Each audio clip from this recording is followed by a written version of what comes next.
Barakallahu fiik. Fenomena indigo sering ditanyakan. Indigo ini real, nyata dan ada.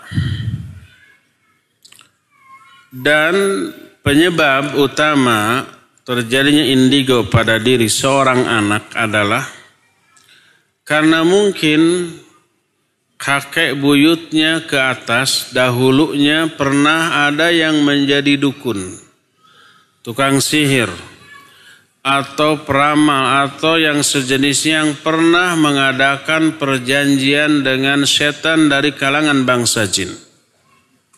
Salah satu poin perjanjiannya adalah kalau orang itu mati nanti si jinnya itu harus nurun kepada anak turunannya yang sesuai dengan kriteria yang disepakati.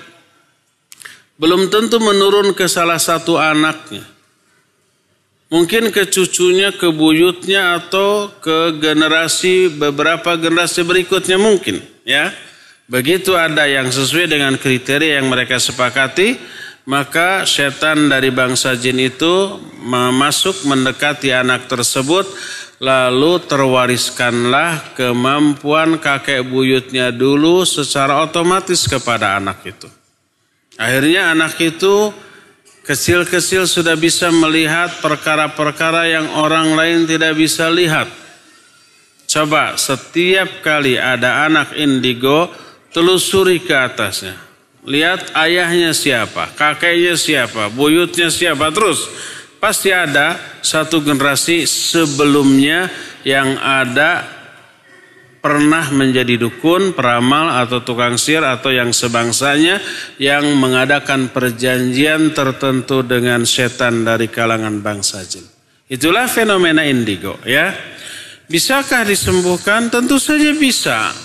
Ajarkan kepada anak itu sejak kecil bacaan Al-Quran. Hafalkan ayat sebanyak yang dia bisa. Kalau bisa, kalau perlu, masukkan ke ma'had tahfidz Quran. Agar dia hafidh atau hafidhah sejak kecil. Ajarkan kepadanya zikir-zikir. Karena zikir itu benteng yang kokoh bagi setiap hamba dari godaan setan dalam bentuk apapun. Ya.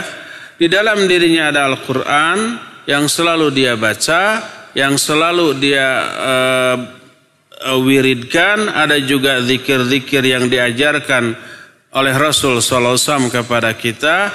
Dan buat dia istiqamah di atas sunnah. Berpegang teguh kepada sunnah, benteng luar biasa kokohnya dari godaan setan. Ajarkan juga kepada dia tauhid. Agar tauhid ini tertanam. Ajarkan asma dan sifat Allah kepada dia semendalam mungkin sehingga tertanam kuat dalam jiwa kita. Nah, kalau jiwa anak itu sudah seperti itu, akidahnya mendalam, tauhidnya juga kokoh kuat, amalan sunnah itu terpelihara, teraplikasi dalam amalannya, dalam kesehariannya. Terus zikir mulutnya tidak pernah berhenti dari menyenandungkan ayat Al-Quran, dari berzikir, maka setan yang tadinya nguntil-nguntit terus nggak akan betah.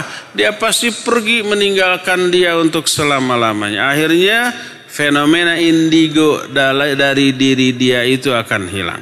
Ingat, orang yang punya kemampuan indigo seperti itu bukan orang yang memiliki kelebihan, bukan. Itu bukan kelebihan, tapi itu kelemahan.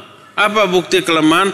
Karena bisa diintervensi oleh setan dari kalangan bangsa jin. Dia tidak memiliki benteng sama sekali.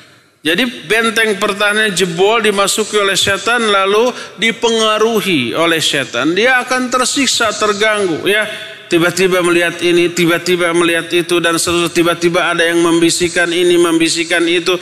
Itu apakah kelebihan atau kekurangan? Itu kekurangan, kelemahan.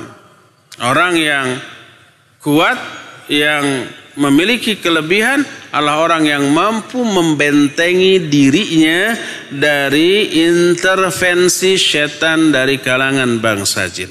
Jadi ajarkan kepada anak itu tauhid.